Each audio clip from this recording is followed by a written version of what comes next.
Good morning, everyone. It's a real pleasure to have Federico Rahola here with us in Calcutta from Italy, and William Walters visiting from Canada. My name is Jennifer Hyndman. I'm also visiting from Toronto.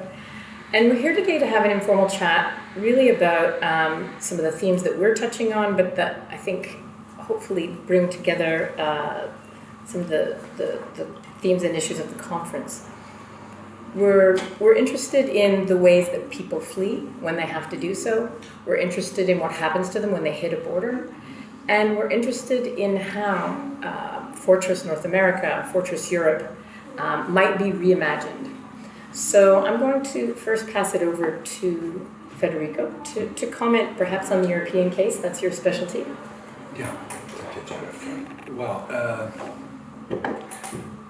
in my case, what's going on in the last 3, 4, maybe 5 years in Europe? It has been, at first sight, could be represented through the image of a kind of archening of the idea of a fortress.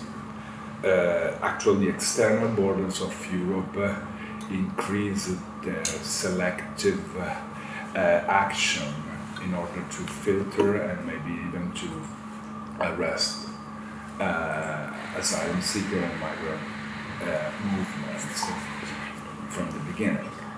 Yet this image of a fortress could be in a way reversed or contested, or at least problematized, if you just focus on what is going on within the internal European territories. Because I think we all share the idea that borders are basically in motion, they are on the move, and they are in a way triggered by the movement of people. And this movement of borders reflect inward by multiplicating and proliferate themselves within the political spaces. So what is basically the way in which the European way of governing the so-called refugees and migrant crisis more effectively produced is a definitely reshaping of internal European territories in terms of hyper-hierarchized space. I think really Europe has never been so fragmented and hierarchized since World War II, maybe. And can you give us a quick example of how that fragmentation inside of Europe has happened and its relationship to mobility or to migration? Yeah, sure. We have spent the last at least 20 years celebrating the fading away of the internal borders of Europe. Now we have to witness their re-emerging in a very rather peremptory and violent way. For instance, I do live in Genova, which is a small town close to the border to France, and in Ventimiglia, which is the place which is exactly at the border between Italy and France. There is a kind of border that now is really active in terms of blocking the movement. Why? Because the internal movement of asylum seeker and migrant draw up this kind of inner or maybe underground geography that push onward themselves from Lampedusa to the north. And by these very movements, they contest the implicit idea of an homogeneous unitary space as Europe pretends to represent itself.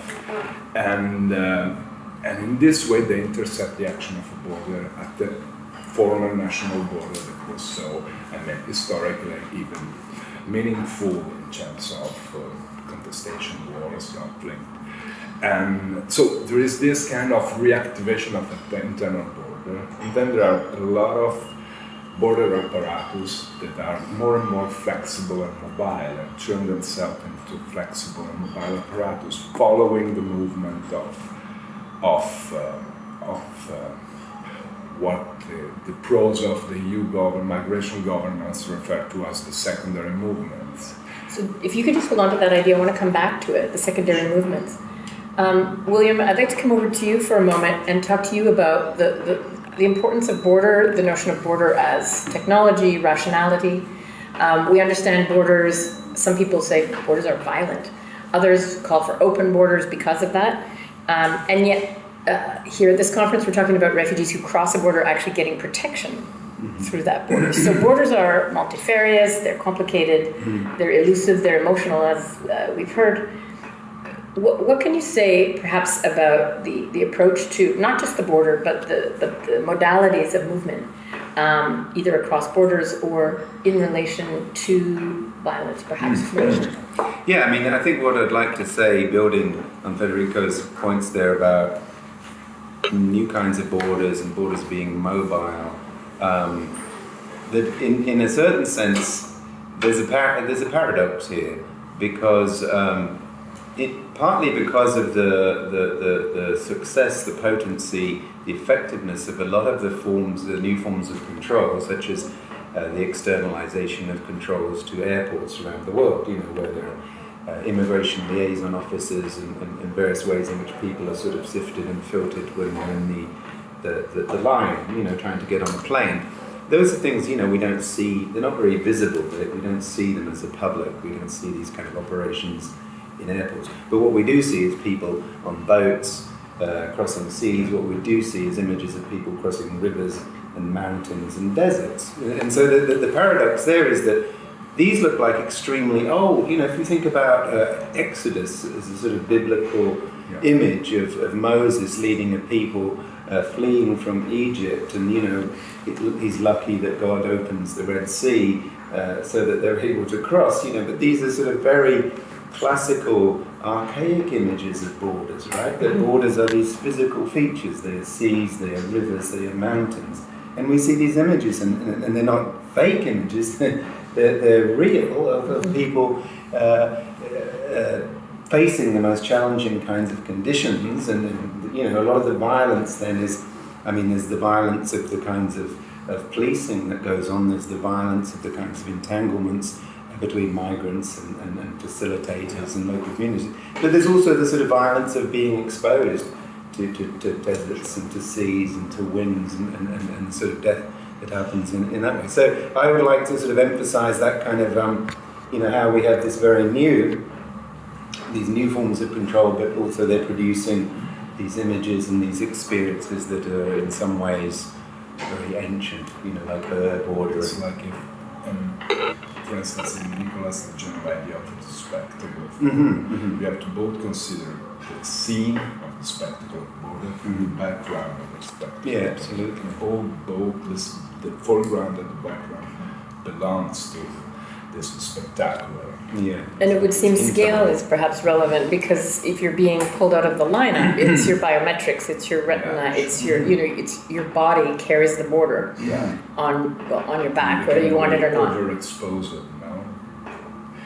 subjects that are always considered to be made invisible became almost transparent to the technology of surveillance and control. But on the other side is this inner background dimension of the spectacle of the border, which perhaps is less spectacular in the dimension, but I think at least that it's more effective in shaping the material territories the migrant and asylum seeker experience in their movement and spatial practices within, at least European territories.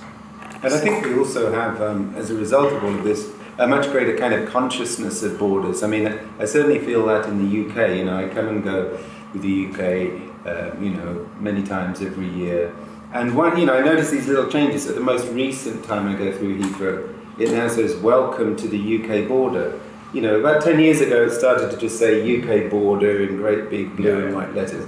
But, it never used to say anything like that. It was simply in an airport, in a queue. Then they tell you you're at the border. Now it's welcome to the UK border, which is kind of ironic, isn't it? But euphemistic way of celebrating the spectacle. Yeah, exactly. And so, encouraging just publics and citizens to sort of think of this as a border in a way that they might never have. We did it when I was a kid in the UK in the 70s and the 80s. There was no kind of border talk. It was an island, and there was a sort of island consciousness, but you didn't think of the coast or the airports or anything like that as borders. Now, of course, that's coming from the position of a sort of white, middle-class English person, but it wasn't there in the news either. There there wasn't that border language. Whereas if you listen to, say, Brexit talk, one of the kind of key lines of Brexit that Theresa May says, it's about regaining control of our laws, regaining control over our borders. And borders there means, you know, a lot of things. It means primarily migration, not just things crossing the border. Right, so the rise of Fortress Europe is fairly recent, and let's say that includes the UK for the moment, before Brexit fully takes place. A question to both of you, but I'll start with you, William. In 2004, you wrote about domopolitics as a kind of solidifying of the homeland, if you like. And I was wondering if you could speak to the relevance of that today, and then I'm going to pop over to Federico. Is that still a relevant concept? Do you think this rise of the awareness of borders has anything to do with a stronger sense of needing to consolidate the people who are in our country and to be wary, let's say, of those who might want to come? I think, I mean, I wrote about domopolitics because one of the themes or images that I could hear in media talk and political talk was home.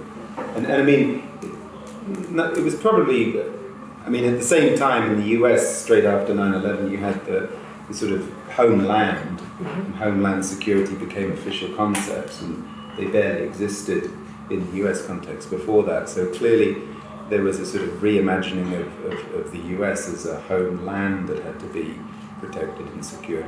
But more generally, there was a lot of talk of home, and I felt that wasn't reflected in the way that, like, we all know it, but it wasn't reflected in our in the repertoire of sort of political and academic concepts for thinking about migration and borders. So we all talk about nation, we talk about society, we talk about borders, but you know, home is there and needed to be sort of thought about because it's an incredibly powerful image, and it's a post-colonial image in some ways as well, because it's a way to sort of talk about people and nation, but in ways that don't sort of have to explicitly kind of mention race. And so much of migration talk is that, you know, as Stuart Hall and many others have long argued, that, you know, immigration is often a code word for talking about race and other things that in certain times became taboo, but you could argue they come back now. You know, I think in many Western countries there's a much greater kind of, what would be the word, a sort of relaxation or a reversion to an earlier kind of much more explicitly racist kind of talk. And clearly you see it with somebody like Trump, you know, who will say things that politicians for maybe 40 years would not have said at all. They might have said it to their advisors and their consultants, but they wouldn't say it on camera. Well, on that note, Federico, you've tried to challenge this notion of the Fortress Europe with the notion of Europe as borderlands, and I was wondering if you could tell us a little bit about how that rolls out and what you mean, why it needs to be challenged, which is perhaps self-evident, but how it can be undermined, reimagined, perhaps. Well, you know, you are a geographer, so you know better than me the notion, Frederick Ratz's idea of Grand Sound, you know, basically going on is this one, you know, and what does it mean to live? I do remember that an instance that Ratzel made in order to figure out what is a Grand Sound. They say, like in the desert, the nomadic people are on the move and the border, they carry on the border with them. So this is basically the dimension of border affecting the so-called secondary movement. And it acts at different range, different level, both in the everyday journey in an urban space, if it means to getting away from the reception center they are used to stay at, and so it acts there is a border following them in a way, or they bring up the weight of this border. And more dramatically or evidently, it re-emerged in terms of, for instance, in the case of Calais or Ventimiglia or the rite of passage of Spearfield or Diak. No, in this point where that are kind of, say, the crystallization of the emerging of, instant, immanent reterritorialization of deteriorizing effect of movement. So this is, basically the very idea of the borderland is confronted with this mobile and flexible dimension of border, which I think, if you can say, what does it mean secondary movement? What is a secondary movement? It means that the effect is not to block people and to arrest people on the move, but rather to govern and to impose a pace and a rhythm and a time and a range of movement, which maybe goes back to the image of a leash in a way. So the tension could be figured out between the possible grip and the action of a leash. Under a leash, every kind of movement is secondary because it's in a way controlled. But the tension is between the action of the rip, the limit, the leash. Could you say what the rip is? Rip is the way of, how do you say it? Flexing? Rip is... tearing. Tearing, yeah, exactly. right. And for the migrant, the tear is... Yeah, it's tension and tearing. Okay. How do you say it? You don't say rip. Yeah, rip Yes. is, you rip. Yeah. For sure. So it would seem from that analysis, which is fascinating, that you've also rescaled. Fortress Europe is a state's way of sort of seeing itself, perhaps, although it might not use those words. And you're much more interested in the lives of migrants and their own mobility or lack thereof on the leash, as it were. So might we find more hopeful imaginings or theorizations of mobility at the scale of the migrant itself, herself, himself? And William, feel free, your work on vehicles as important and modality of movement as important to understanding those same questions, I think, speaks to that. So I don't know, either one of you might have something to add.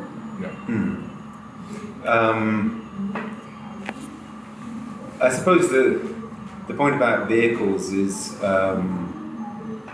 for me, that it seems strange that just as home was for a long while missing from a lot of migration scholarship, despite sort of being all around us and in our face, likewise vehicles and transport, despite in this most self-evident way that you can't have migration without travelling, without trains and planes and boats and cars and boots and roads. We didn't, in migration research, seem to spend that much time talking about those materials, those media. At the same time, you had the beginnings in other fields, well, in sociology and geography, of an interest in mobility, where people really did talk about everyday travel on buses and things like that. But a lot of the time in those literatures, they weren't thinking much about migration. They were often, the mobilities literature was sort of about urban studies, urban research. And I think, there's the beginnings of an interesting crossover in conversation now.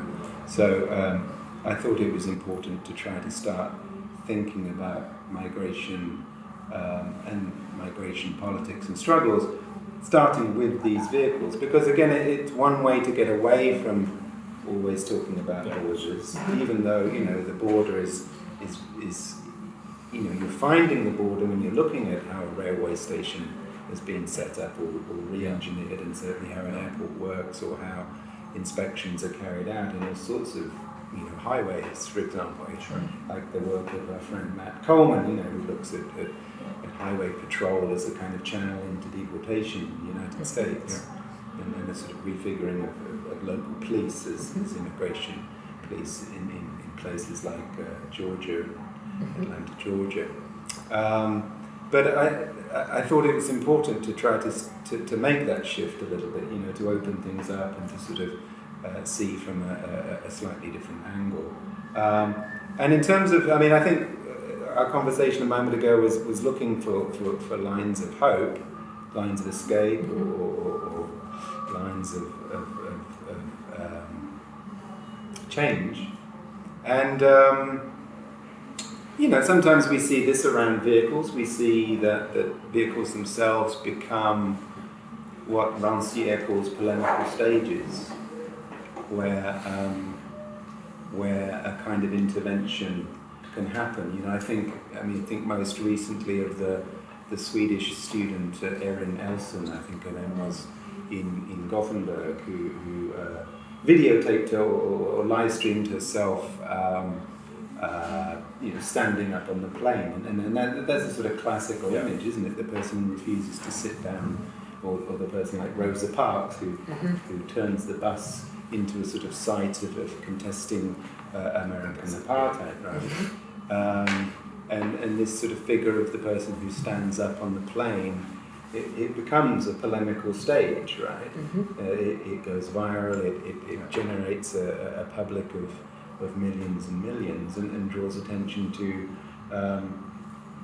the plane as a sort of everyday modality of deportation. And I'm struck, because I kind of work on this topic, I'm struck at how amazed lots of people are when they say, you tell them, often there are 1 or 2 deportees on a regular plane. I had no idea.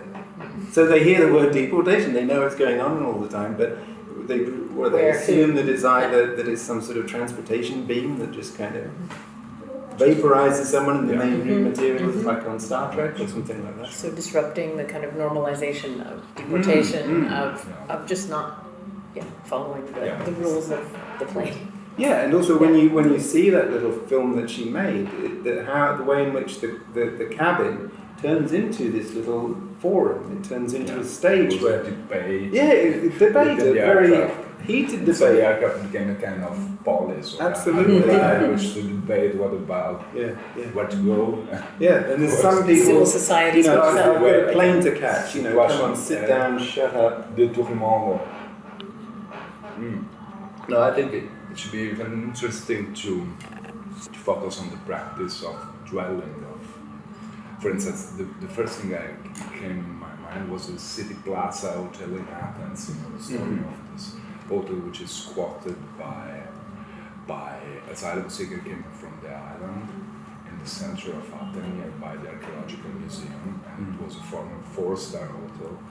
And it's a place where to decompress and stay and decide to reorganize a part of the project. So this way of building up space, of dwelling, is exactly what opposed the practice of controlling the movement through the leash, in a way. No? It's a way of drawing materially a different, maybe an underground geography, like the Underground Railroad in a way. Now, all the paths migrants are building up in their passage.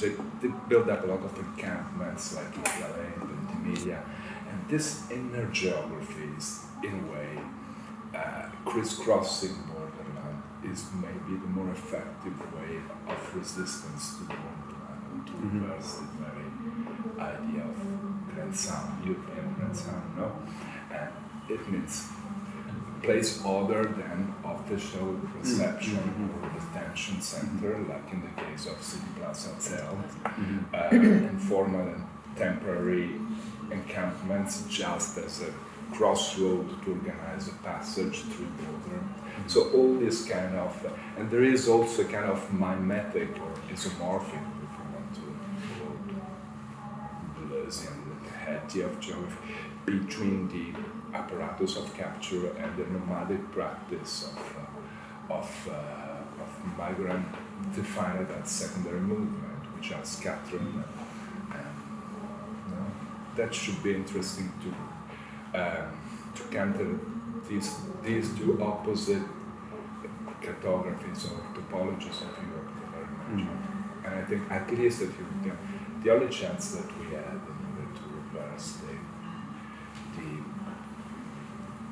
scary and supremized momentum we're living is to believe in this kind of possible different. Yeah, I agree, because I think one has to take things that might seem very small and minor you have to take them seriously. So when Federico's talking about this kind of deterritorialization and re-territorialization apparatus of capture, these Deleuzian terms, but they're actually very useful when you sort of locate them in things. So I sort of think back to deportation.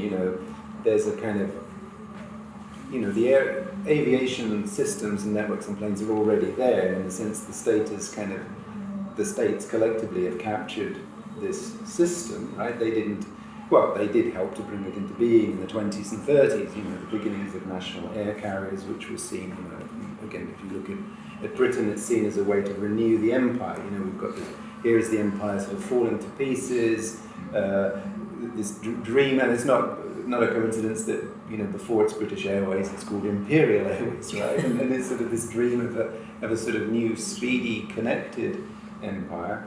And so I think there's seriously a connection between that sort of the beginnings of national airlines in that imperial mode and the way they operate today as a sort of mode of deportation.